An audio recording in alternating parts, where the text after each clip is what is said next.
দুইটা বাচ্চা নিয়ে পড়ে খেতে পারি না, তো রাস্তায় বসছি। বাচ্চার বাপে ফালায় খেয়ে গেছে অন্য মহিলা নিয়ে।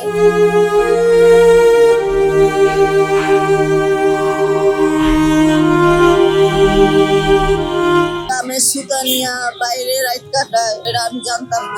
একদিন ভাত নিয়ে গেছিলাম আমি কাজের উদ্দেশ্যে, তো আমার কাজের জায়গায় যাইতে দেয় না, না বলে চলে গেছি। আমি যা শুনি যে ওই জায়গার একটা মেয়ের সাথে সম্পর্ক, এটা আমি বাসায় কাউরে বলি নাই।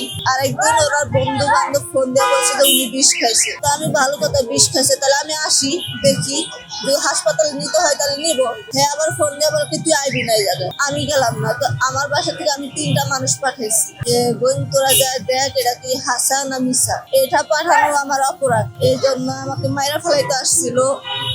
বাচ্চারা আসার মধ্যে চাইছিল, তো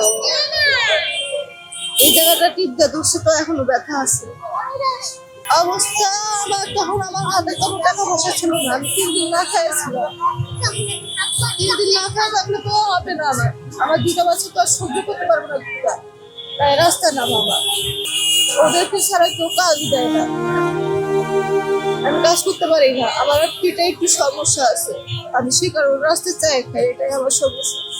আমি যদি এখন বিয়ে করি বা আমার পোলাপানের ভবিষ্যৎ না চিন্তা করে বিয়ে করে চলে গেলাম, হাইস গেলে 1 মাস 2 মাস 3 মাস বা 1 বছরই ভালো যাবে, তারপর কিন্তু ভালো যাবে না।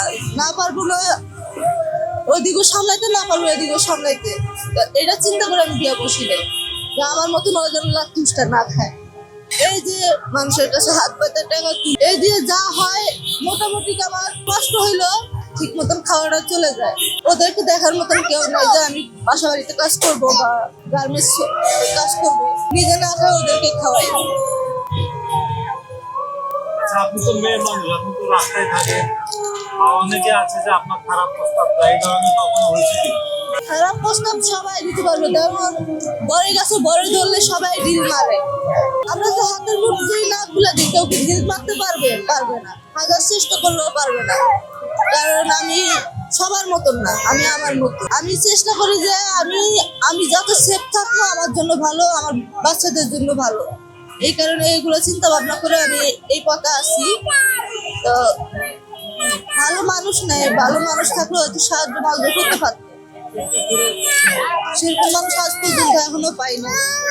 1 বছর ধরে আমি এই জায়গায় আছি এইভাবেই। দেখি আল্লাহ যেহেতু আছে, মানুষ সৃষ্টিও করছে, আল্লাহ একদিক দিয়ে না একদিক দিয়ে আমার ব্যবস্থা করে দিবে। আমি আল্লাহর উপর সবসময় ভরসা রাখি। আমি চাই আমার মতন এরকম দুটানার ভিতরে কেউ যেন না পড়ে। যতটা কষ্ট আমি সহ্য করছি, কষ্ট যেন কোনো নারী না সহ্য করে। এই কারণে বলতেছি যে আমার উদ্দেশ্য না, নারীদের উদ্দেশ্য বলে দিই, আপনারা যে সংসার করেন আগে আপনাদের স্বামীদেরকে যাচাই বাছাই করে সংসার করে। পরকীয়ার মধ্যে এখনো আমি পড়ি নাই, যে জানিও না এগুলা কেমন হয়। বিশ্বাস বলতে কি আমি সবারই বিশ্বাস করি, হাজবেন্ড বলতে না, সবার কাছে বিশ্বাস করি। তো আমি মনে করি যে বিশ্বাস করাটা ভালো, বিশ্বাস করে ঠকেটাও ভালো, কিন্তু অবিশ্বাস করে ঠকে যাওয়াটা ভালো না। কারণ সংসার ভাঙা দিলে আর জোড়া লাগে না, বিশ্বাস করে ভাঙা দিলে একদিন না একদিন জোড়া লাগবে।